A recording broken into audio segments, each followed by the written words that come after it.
밤 10시가 조금 넘은 시간, 불을 끄고 조용히 자리에 눕습니다. 하루가 끝났다는 안도감도 잠시. 눈은 감았는데 머릿속은 좀처럼 멈추질 않습니다. 이런저런 생각이 꼬리를 물고 이어지다 보면 어느새 새벽 2시, 3시, 이유 없이 눈이 떠지고 다시 잠들지 못한 채 천장을 바라보며 시계 소리만 듣고 계시진 않으신가요? 그때 마음속으로 이런 질문이 스쳐 지나갑니다. 이 나이가 되면 잠이 줄어드는 게 정말 정상일까? 많은 분들이 그렇게 생각하십니다. 나이가 들면 잠이 줄어드는 건 어쩔 수 없는 일이라고, 그저 받아들여야 하는 변화라고 말입니다. 하지만 저는 오랜 시간 노인 환자분들을 만나오면서 그 생각이 반드시 옳지는 않다는 사실을 수없이 확인해 왔습니다. 불면은 노년의 숙명이 아닙니다. 몸이 망가졌다는 신호도 아닙니다. 오히려 그동안 잘 버텨오던 몸의 기초가 조용히 흔들리고 있다는 아주 중요한 신호에 가깝습니다. 안타깝게도 많은 분들이 지금 그 신호의 원인이 아닌 결과만을 붙잡고 계십니다. 저는 이승호입니다. 올해 85살, 의사의 길을 걸은 지 어느덧 50년이 다 되어갑니다. 내과와 노인의학 분야에서 평생을 보내며 수많은 어르신들을 진료해왔고, 지금까지 직접 만나뵌 환자분만 해도 수만 명에 이릅니다. 진료실에서 제가 가장 자주 듣는 말 중 하나가 바로 선생님, 잠만 잘 자도 소원이 없겠습니다 라는 고백입니다. 그만큼 수면은 노년의 삶의 질을 좌우하는 가장 기본적인 요소이면서도 가장 해결하기 어려운 문제로 남아 있습니다. 사실 이 문제는 제게도 아주 개인적인 아픔으로 다가왔습니다. 몇 해 전, 제 어머니께서 불면으로 힘든 시간을 보내셨습니다. 밤에는 거의 주무시지 못하고 낮에는 기운이 없어 우울해지셨고 결국 수면제에 의존하게 되셨습니다. 의사인 아들이 곁에 있었지만 그때의 저는 깊이 묻지 않았습니다. 왜 어머니의 몸이 더 이상 잠들지 못하는지보다 어떻게든 잠들게 해야 한다는 생각이 앞섰던 겁니다. 그 사실을 깨달았을 때 저는 큰 부끄러움을 느꼈습니다. 그 이후 저는 다시 질문하기 시작했습니다. 노년의 몸은 왜 잠을 거부하는가? 무엇이 뇌를 깨우고 있는가? 그리고 약이 아닌 방법으로 회복할 수는 없는가? 그 질문 끝에서 저는 한 가지 분명한 가능성을 보게 되었습니다. 제대로 이해하고 올바르게 조절한다면 나이가 들어서도 수면은 회복될 수 있다는 가능성 말입니다. 오늘 이 영상에서는 그 이야기를 차분히 나누어 보려 합니다. 광고도 없고 기적처럼 포장된 약 이야기도 아닙니다.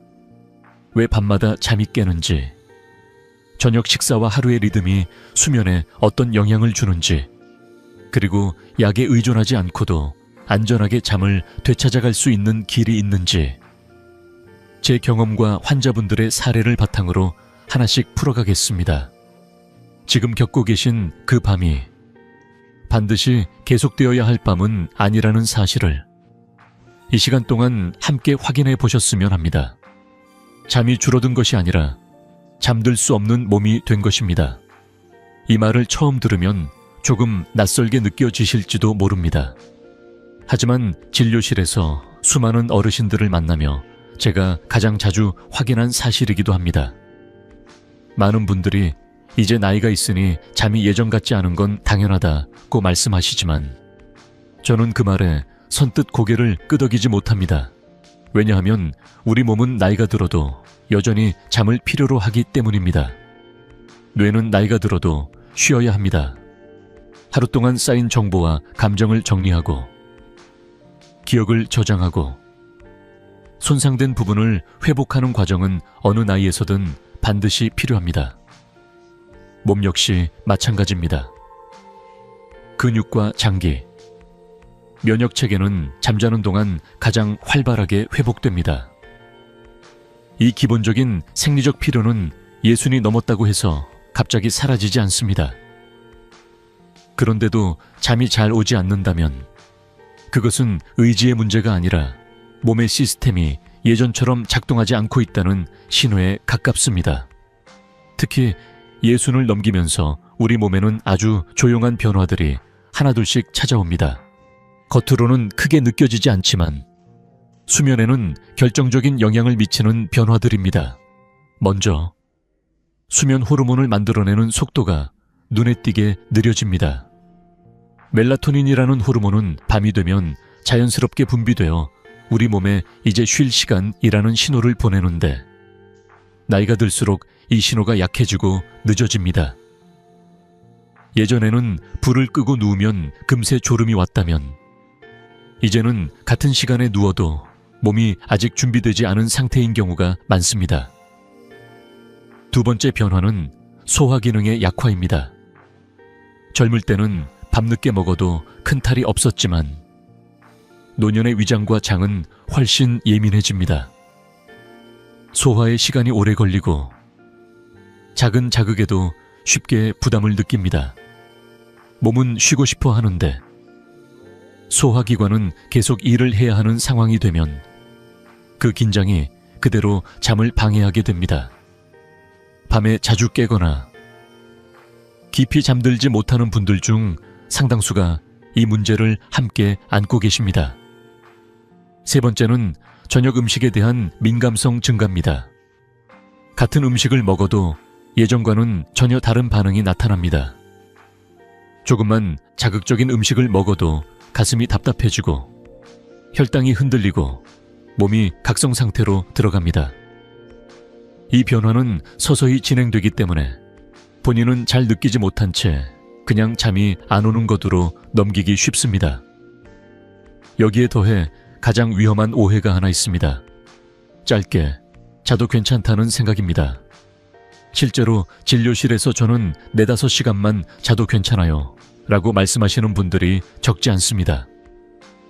하지만 자세히 이야기를 나눠보면 그 4-5시간의 대부분이 얕은 잠이거나 중간중간 자주 깨는 잠인 경우가 많습니다. 얕은 잠은 몸을 쉬게 하지 못합니다. 중간에 자주 깨는 수면은 정상적인 노화의 증상이 아닙니다.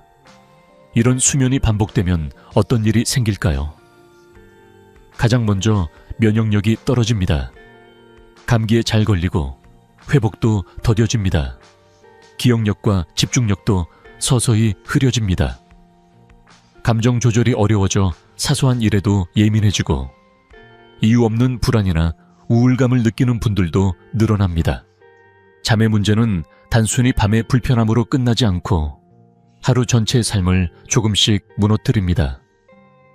그래서 저는 늘 이렇게 말씀드립니다. 지금 겪고 계신 불면은 나이 때문이 아니라 몸이 보내는 신호일 가능성이 크다고 말입니다. 그 신호를 무시한 채 원래 그런 것이라며 넘겨버리면 문제는 점점 깊어질 뿐입니다. 그렇다면 우리는 어디서부터 다시 살펴봐야 할까요?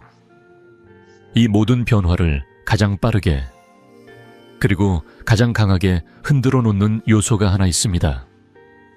바로 매일 저녁 아무 생각 없이 마주하는 저녁 식탁입니다. 다음 이야기에서는 그 저녁 식사가 어떻게 우리의 잠을 망가뜨리는지 그리고 무엇을 조심해야 하는지 차분히 살펴보겠습니다. 밤에 몸이 바쁘면 뇌는 잠들 수 없습니다.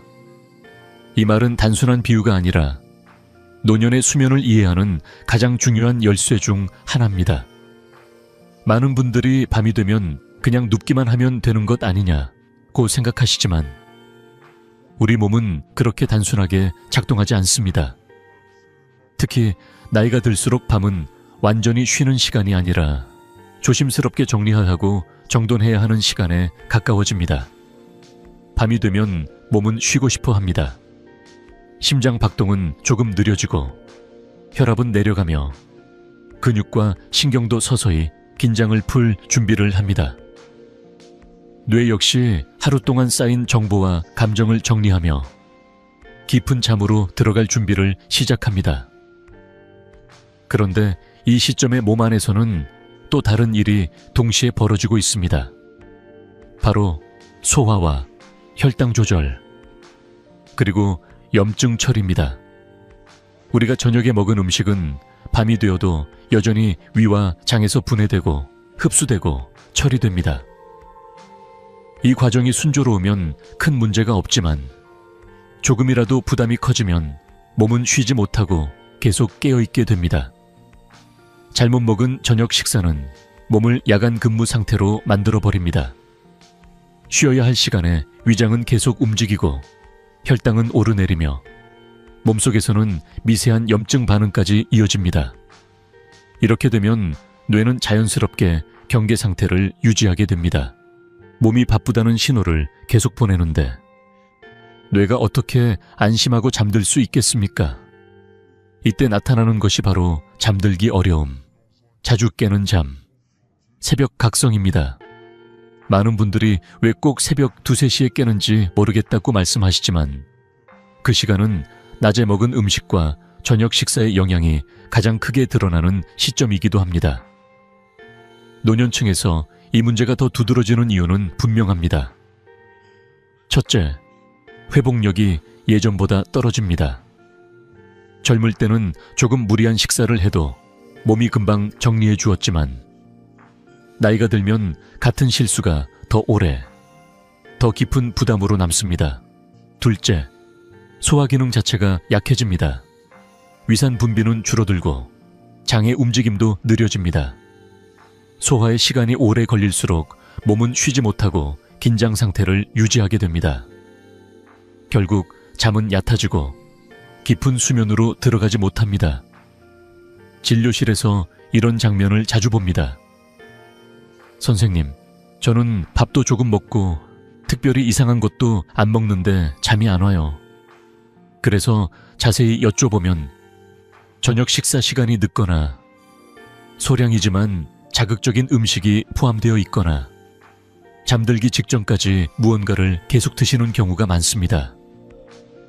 양이 많지 않아도 시간과 내용이 맞지 않으면 몸에는 큰 부담이 됩니다. 노년의 수면은 얼마나 먹었느냐보다 언제 무엇을 먹었느냐에 훨씬 더 민감합니다. 또 하나 중요한 점은 저녁 식사는 단순히 배를 채우는 행위가 아니라는 사실입니다. 저녁 식사는 밤의 생체 리듬을 결정하는 출발점입니다. 저녁을 어떻게 먹느냐에 따라 몸은 아직 활동해야 한다고 느끼기도 하고 이제 쉬어도 된다고 판단하기도 합니다. 문제는 많은 분들이 이 신호를 무심코 망가뜨리고 있다는 점입니다. 몸은 쉬고 싶어 하는데 식탁 위에서는 계속해서 자극이 들어오니 혼란이 생길 수밖에 없습니다. 그래서 저는 늘 이렇게 말씀드립니다. 잠이 안 오는 밤을 침대에서만 해결하려 하지 말고 그보다 몇 시간 앞선 저녁 식탁부터 돌아보시라고 말입니다. 밤의 수면은 밤에 갑자기 만들어지는 것이 아니라 저녁 식사에서 이미 절반 이상 결정됩니다. 무엇을 잘못 먹었는지보다 왜 저녁이 몸을 쉬게 하지 못했는지를 이해하는 것이 먼저입니다. 이제 다음 이야기에서는 그 저녁 식탁 위에 실제로 어떤 음식들이 문제를 일으키는지, 많은 분들이 무심코 드시지만 뇌를 깨워버리는 음식들은 무엇인지 하나씩 짚어보려 합니다. 이 부분을 이해하시면 왜 잠이 깨지는지에 대한 퍼즐이 조금씩 맞춰지기 시작하실 겁니다. 이 음식들은 독이 아니라 시간이 문제입니다. 이 말을 먼저 드리고 싶습니다. 진료실에서 음식 이야기를 꺼내면 많은 분들이 긴장하십니다. 이것도 안 되고 저것도 안 되면 도대체 뭘 먹으라는 말이냐 고요. 하지만 오늘 말씀드릴 음식들은 몸에 나쁜 음식이어서 문제가 되는 것이 아닙니다. 낮에 먹으면 아무 문제가 없거나 오히려 도움이 되기도 합니다. 다만 저녁이라는 시간, 그리고 노년의 몸 상태와 맞지 않을 때 조용히 뇌를 깨워버린다는 점이 핵심입니다. 먼저 숨은 카페인입니다. 커피는 당연히 조심하셔야 한다는 걸 대부분 알고 계십니다. 그런데 초콜릿이나 녹차는 의외로 방심하시는 경우가 많습니다. 조금 먹었을 뿐인데요 라고 하시지만 노년의 몸에서는 그 조금이 생각보다 오래 남습니다. 카페인은 뇌를 각성시키는 신호를 보내는데 나이가 들수록 그 신호를 처리하고 꺼버리는 속도가 느려집니다. 저녁에 초콜릿 한 조각, 녹차 한 잔이 새벽 2, 3시의 각성으로 이어지는 경우를 저는 정말 많이 보아왔습니다. 두 번째는 맵고 자극적인 음식입니다. 김치찌개, 매운 볶음, 고추장, 양념. 한국 식탁에서 너무나 익숙한 음식들이지요. 문제는 이 자극이 위와 식도를 괴롭히고 몸을 긴장 상태로 만든다는 데 있습니다. 속이 편안하지 않으면 몸은 쉬지 못합니다. 특히 밤에는 작은 불편도 크게 느껴집니다. 가슴이 답답하거나 속이 쓰린 느낌이 없어도 몸은 이미 경계태세에 들어가 있고 그 신호는 그대로 뇌에 전달됩니다. 세 번째는 튀김과 기름진 음식입니다. 양이 많지 않아도 마찬가지입니다. 기름진 음식은 소화의 시간이 오래 걸립니다. 젊을 때는 밤새 처리하고 아침이면 정리되던 일이 노년에는 새벽까지 이어집니다. 위와 장이 계속 움직이는 동안 몸은 결코 휴식 모드로 들어가지 못합니다. 새벽에 자주 깨거나 꿈을 많이 꾸고 자고 일어나도 개운하지 않은 분들 중 상당수가 저녁에 기름진 음식과 연결되어 있습니다. 네 번째는 술입니다. 술 한잔 하면 잠은 잘 와요 라고 말씀하시는 분들이 많습니다. 맞습니다. 잠은 빨리 올 수 있습니다. 하지만 그 잠은 깊은 잠이 아닙니다. 술은 뇌를 잠시 눌러놓을 뿐 회복을 돕지 않습니다. 오히려 새벽 무렵 술 기운이 빠지면서 뇌가 갑자기 깨어나게 됩니다. 그래서 술을 드신 날은 꼭 새벽에 깨고 다시 잠들기 어려워집니다. 이 패턴이 반복되면 몸은 점점 깊은 잠을 잊어버리게 됩니다. 마지막으로 단 음식과 빠른 탄수화물입니다. 케이크, 과자, 아이스크림은 물론이고 흰밥이나 국수도 저녁에는 주의가 필요합니다. 이런 음식들은 혈당을 빠르게 올렸다가 다시 떨어뜨립니다. 그 과정에서 몸은 불안정해지고 뇌는 다시 깨어납니다. 특히 새벽에 이유 없이 심장이 두근거리거나 불안한 느낌으로 깨는 분들은 이 문제를 함께 살펴봐야 합니다. 여기서 꼭 짚고 넘어가야 할 오해가 하나 있습니다. 배부르면 잠이 잘 온다는 생각입니다. 노년층에서는 이 말이 정반대입니다. 배가 부를수록 잠은 얕아집니다. 위와 장이 바쁘게 움직이는 동안 몸은 쉬지 못하기 때문입니다. 오히려 적당히 조금 덜 먹는 것이 깊은 잠으로 가는 길을 열어줍니다. 소식은 체중 관리뿐 아니라 수면의 질을 지키는 중요한 열쇠이기도 합니다. 이제 여기까지 들으시면서 마음이 조금 무거워지셨을지도 모르겠습니다. 그럼 저녁에 먹을 수 있는 게 없지 않나 하고요. 하지만 걱정하지 않으셔도 됩니다. 잘못 먹으면 잠을 잃지만 제대로 먹으면 잠을 되찾을 수 있습니다. 다음 이야기에서는 뇌를 깨우는 음식이 아니라 뇌를 안심시키고 몸을 이완시키며 자연스럽게 잠으로 이끄는 음식과 그 원리를 하나씩 풀어보려 합니다. 이때부터 이야기는 조금 더 편안해질 겁니다. 잠은 약이 아니라 재료로 만들어집니다.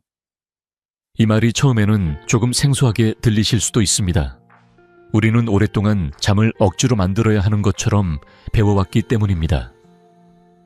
잠이 안 오면 약을 먹고 그래도 안 되면 더 강한 방법을 찾는 시기였지요. 하지만 오랜 시간 노인 환자분들을 지켜보며 저는 점점 확신하게 되었습니다. 자연스러운 잠은 뇌를 눌러서 얻는 것이 아니라 몸이 스스로 만들어낼 수 있도록 재료를 충분히 갖추어 줄 때 찾아온다는 사실입니다. 우리 몸에서 잠이 만들어지는 과정을 아주 단순하게 풀어보면 이렇습니다.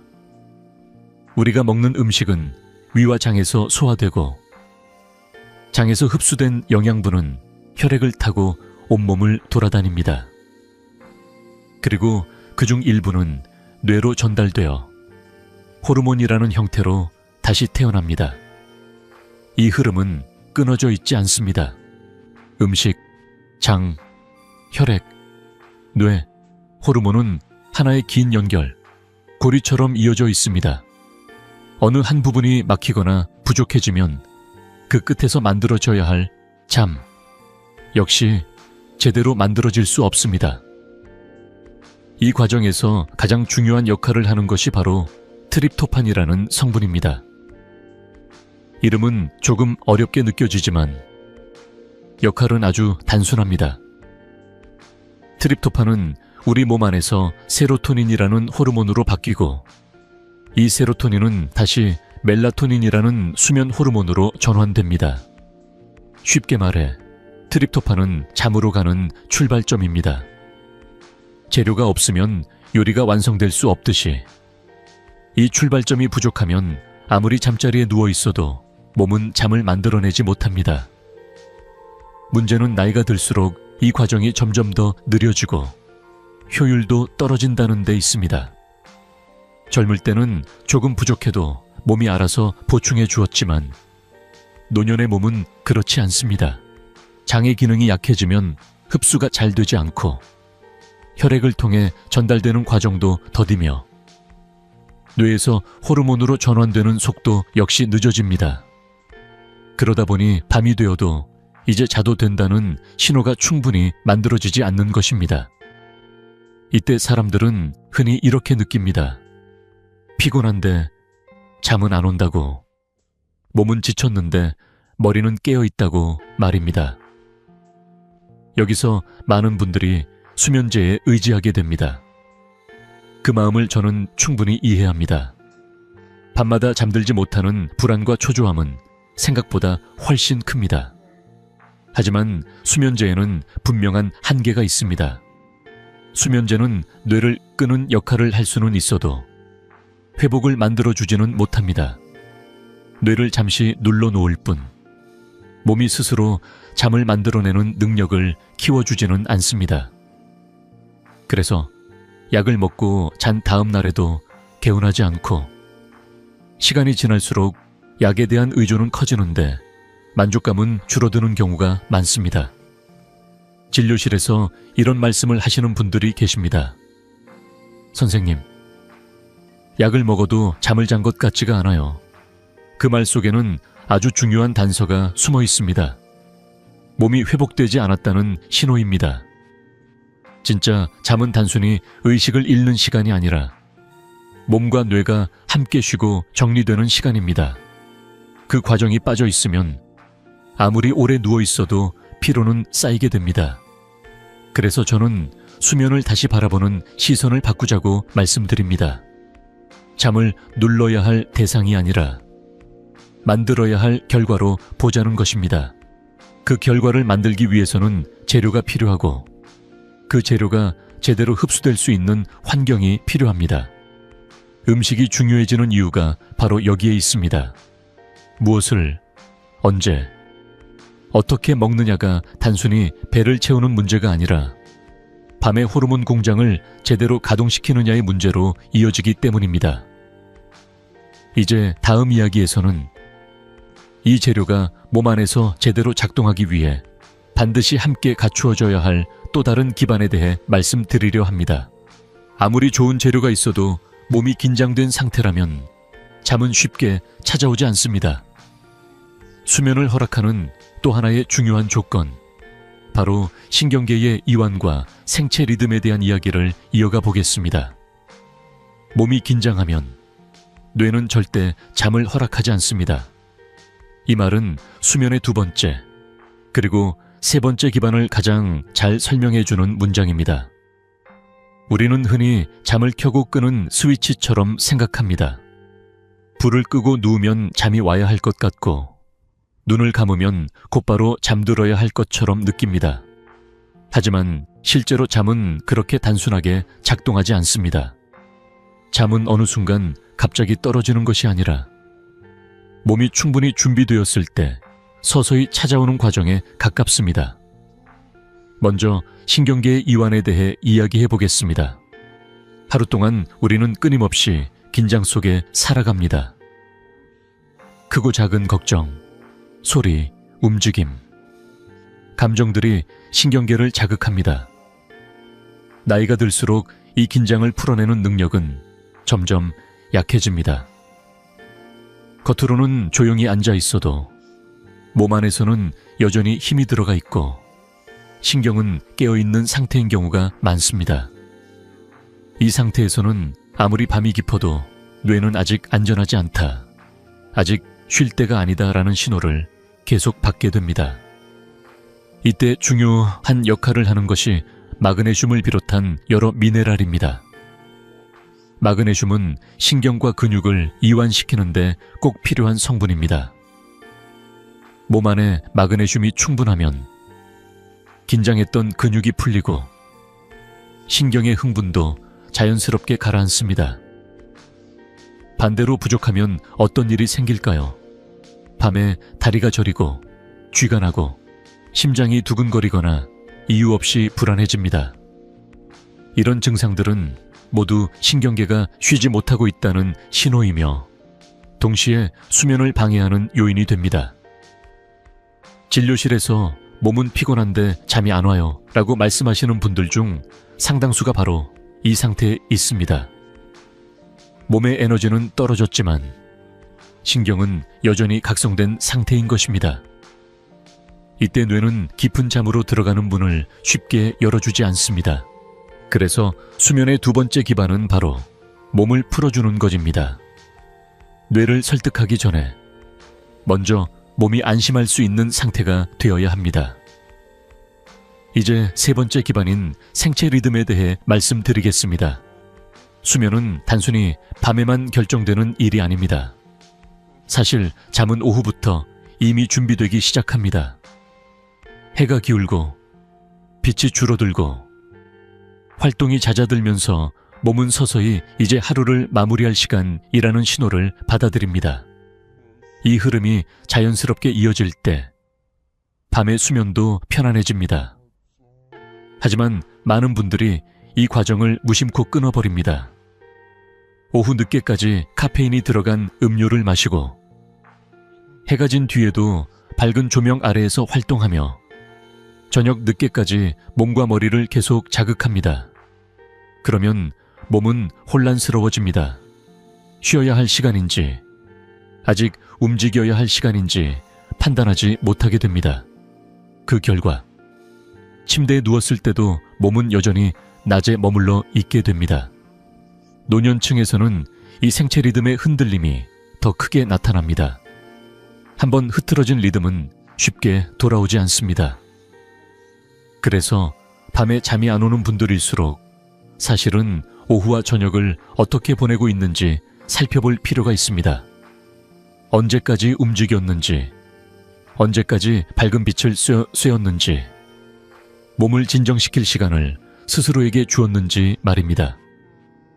수면은 그날 하루를 어떻게 살았는지에 대한 결과이지 밤에 갑자기 만들어지는 이벤트가 아닙니다. 여기서 중요한 점은 신경계의 이완과 생체 리듬은 서로 깊이 연결되어 있다는 사실입니다. 몸이 긴장되어 있으면 리듬은 쉽게 깨지고 리듬이 깨지면 신경은 더 예민해집니다. 이 악순환을 끊기 위해서는 잠자리에 들기 훨씬 이전부터 몸과 마음을 서서히 낮추는 연습이 필요합니다. 서두르지 않고 억지로 잠을 청하지 않으며 자연스럽게 흐름을 만들어주는 것이 중요합니다. 이제 여기까지의 이야기를 잠시 정리해 보겠습니다. 잠을 만들기 위해서는 재료가 필요하고 그 재료가 작동하려면 몸이 이완되어야 하며 그 모든 과정은 하루의 리듬 속에서 준비되어야 합니다. 이 세 가지 기반이 갖추어질 때 수면은 더 이상 멀리 있는 것이 아니라 자연스러운 결과로 다가옵니다. 이제 다음 단계에서는 이 원리를 바탕으로 실제로 무엇을 먹고 어떻게 선택해야 하는지 구체적으로 정리해 보겠습니다. 지금부터는 이론이 아니라 실천의 이야기로 넘어가 보겠습니다. 이제부터는 많은 분들이 가장 궁금해하시는 이야기로 들어가 보겠습니다. 그렇다면 도대체 무엇을 먹어야 잠이 오는가 하는 질문입니다. 여기서 제가 먼저 드리고 싶은 말씀은 모든 사람에게 똑같이 맞는 만능 음식은 없다는 점입니다. 수면의 문제는 나타나는 모습이 서로 다르기 때문에 음식 역시 기능에 따라 나누어 이해하는 것이 훨씬 도움이 됩니다. 그래서 저는 수면을 돕는 음식들을 4가지 기능 그룹으로 나누어 설명해 드리려고 합니다. 먼저 어떤 분들은 잠자리에 누워도 한참 뒤척이다가 겨우 잠이 드십니다. 생각이 많아지거나 몸이 긴장된 상태가 오래 이어지는 경우입니다. 이런 분들에게는 빨리 잠들도록 돕는 음식이 필요합니다. 이 그룹의 음식들은 몸과 신경을 부드럽게 이완시키고 뇌에 이제 쉬어도 된다는 신호를 전달하는 역할을 합니다. 중요한 점은 이 음식들이 자극을 주는 방식이 아니라 서서히 진정시키는 방식으로 작용한다는 것입니다.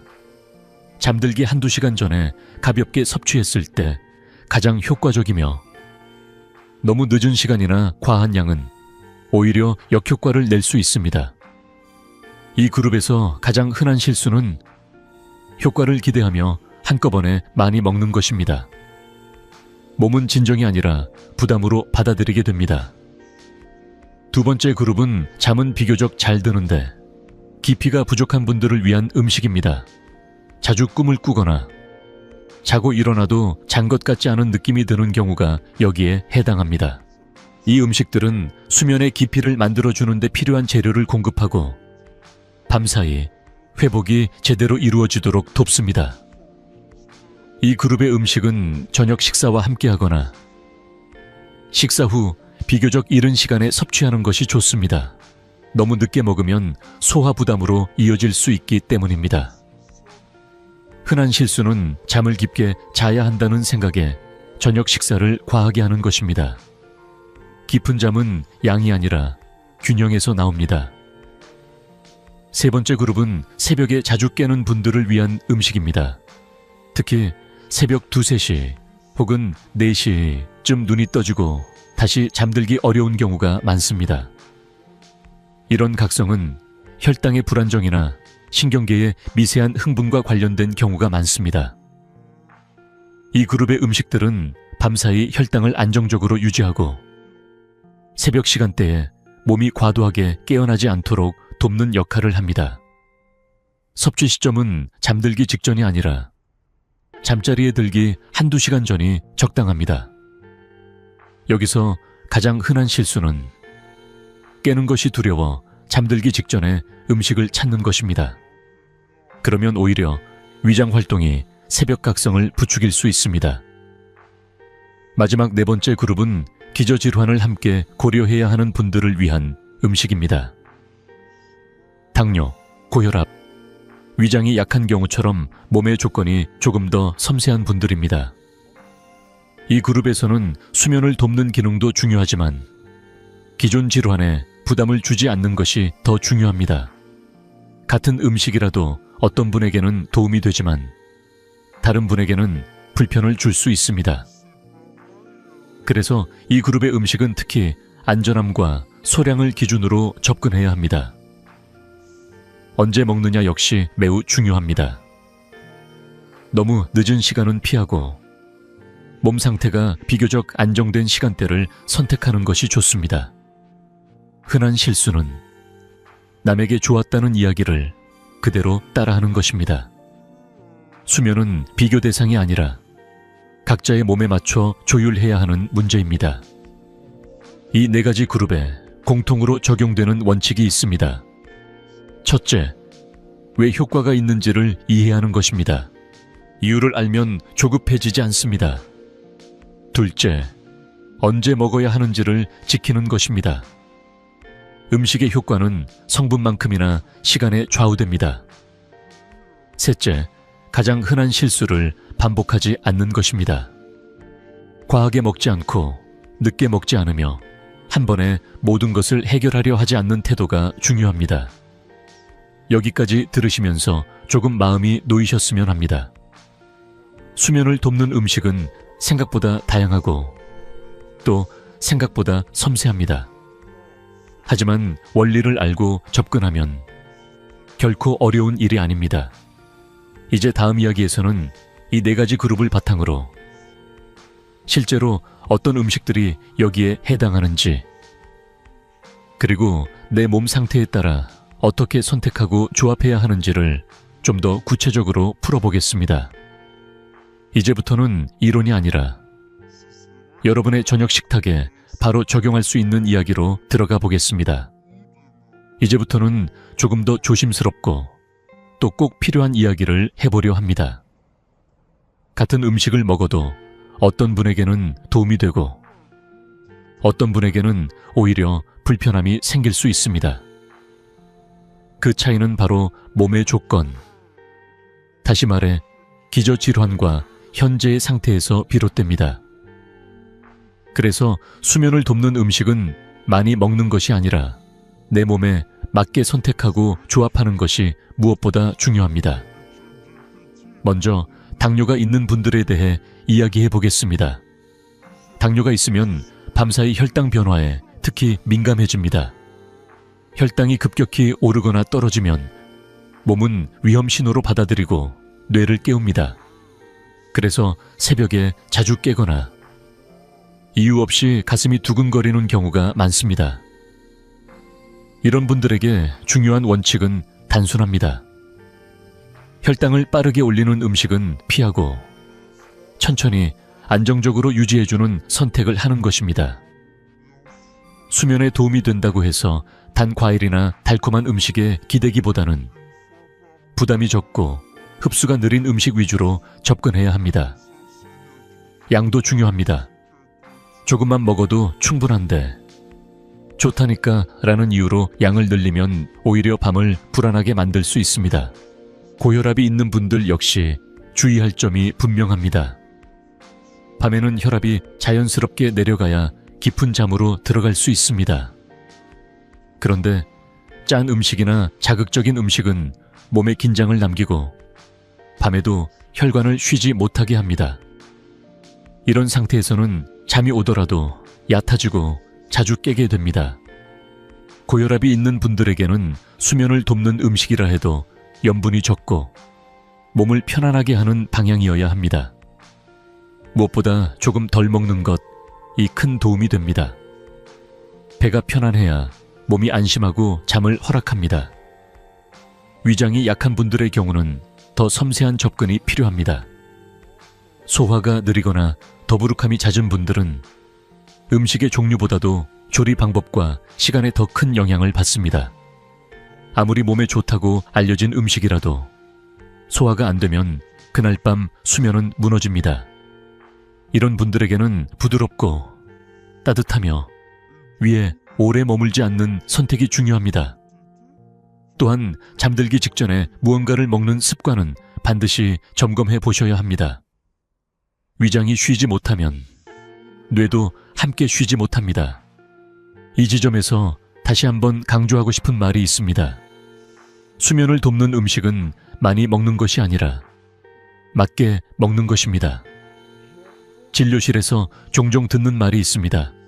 선생님, 이것도 좋다 해서 먹고 저것도 좋다 해서 먹었는데 더 잠이 안 와요. 이유는 간단합니다.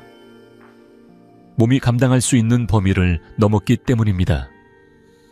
특히 노년의 몸은 조금만 과해도 바로 신호를 보냅니다. 수면은 욕심을 부릴수록 멀어지고 절제할수록 가까워집니다.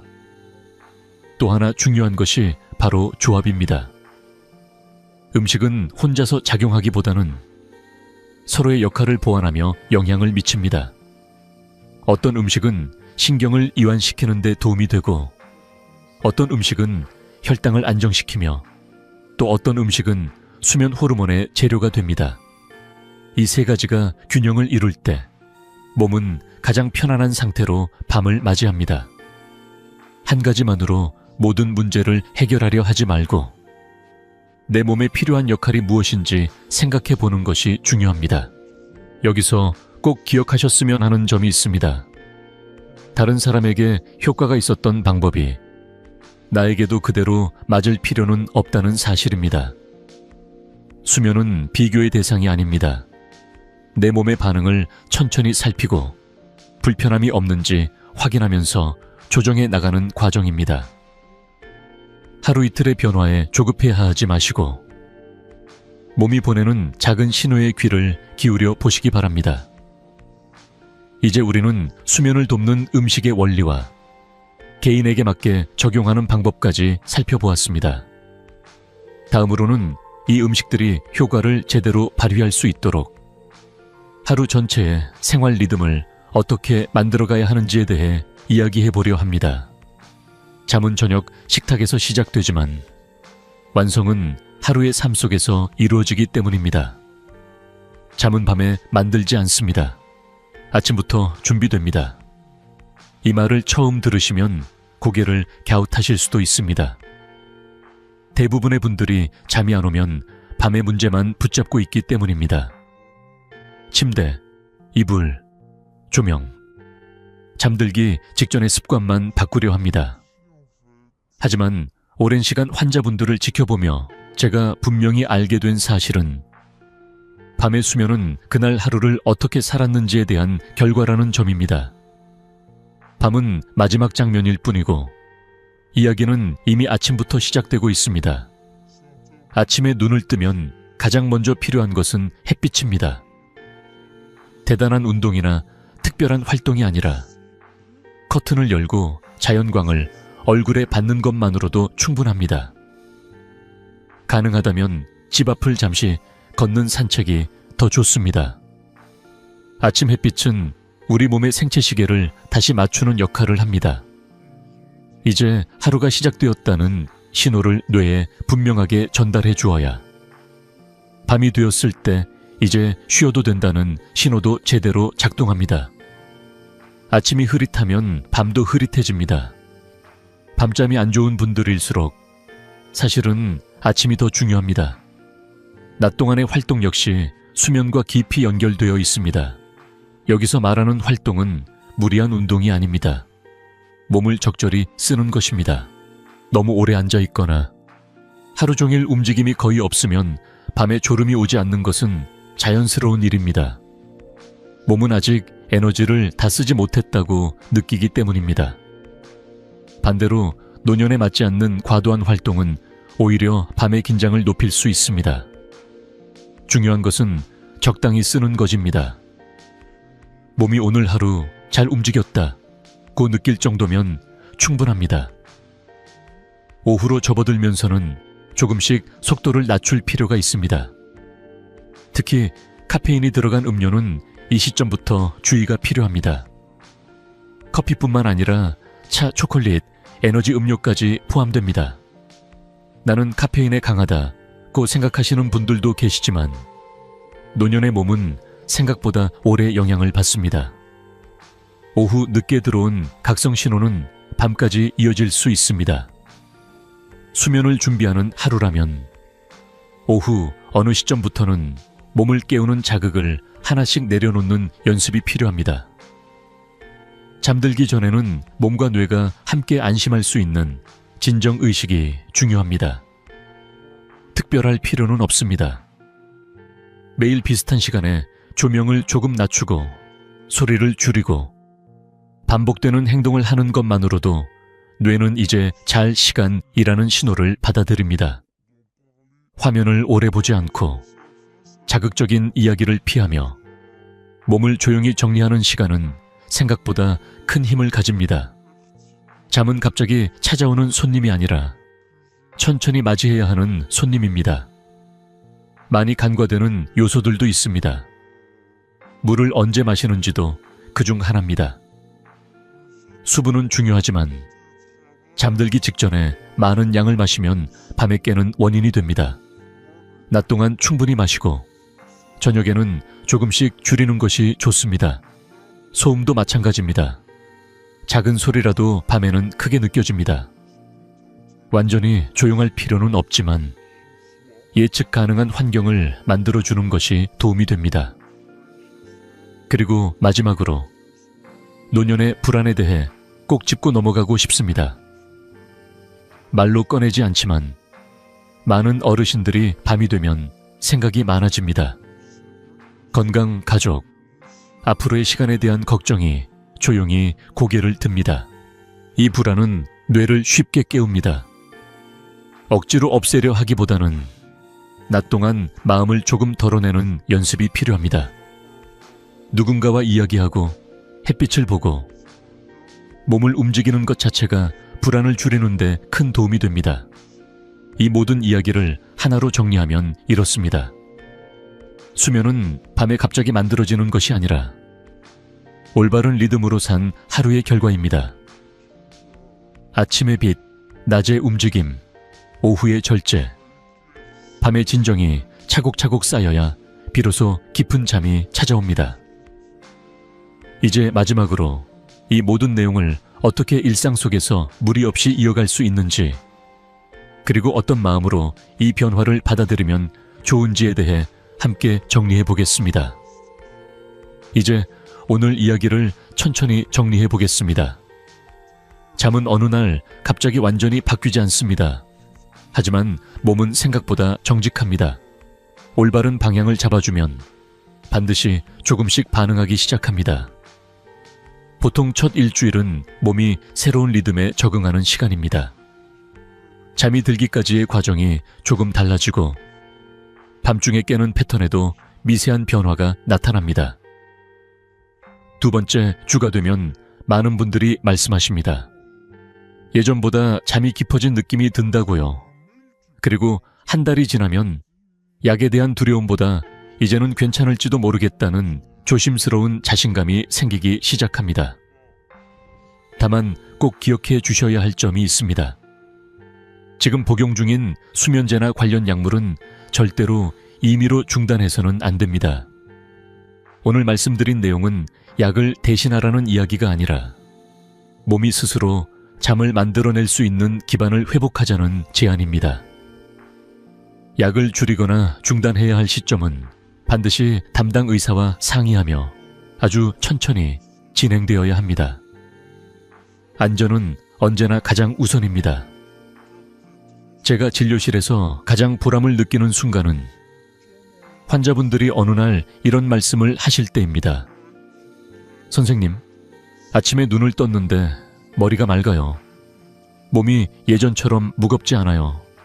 그리고 조용히 덧붙이십니다. 오늘은 밖에 나가고 싶어졌어요. 이 말 한마디에 그동안의 밤들이 얼마나 힘들었는지가 담겨 있습니다.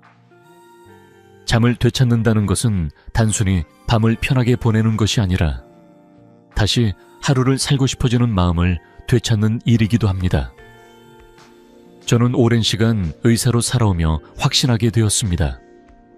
수면은 젊은 사람들만의 특권이 아닙니다. 그것은 70이 되어도 80이 되어도 90이 되어도 모든 인간이 누려야 할 기본적인 권리입니다. 나이가 들었다는 이유만으로 포기해야 할 것은 아닙니다. 몸은 언제든 올바른 신호를 받으면 다시 반응할 준비가 되어 있습니다. 오늘 영상이 조금이라도 마음에 닿으셨다면 오늘 밤부터 아주 작은 것 하나만 시작해 보시기 바랍니다. 댓글에 오늘 밤부터 시작합니다 라고 남겨주셔도 좋습니다. 그 한 문장이 스스로에게 건네는 약속이 될 수 있습니다. 그리고 이 이야기가 필요할 것 같은 가족이나 지인이 떠오른다면 조용히 공유해 주세요. 혼자보다 함께할 때 변화는 더 오래 갑니다. 앞으로도 건강하게, 천천히, 그러나 질 있게 살아가기 위한 이야기를 계속 나누고 싶습니다. 그런 여정에 함께하고 싶으시다면 구독으로 곁에 머물러 주세요.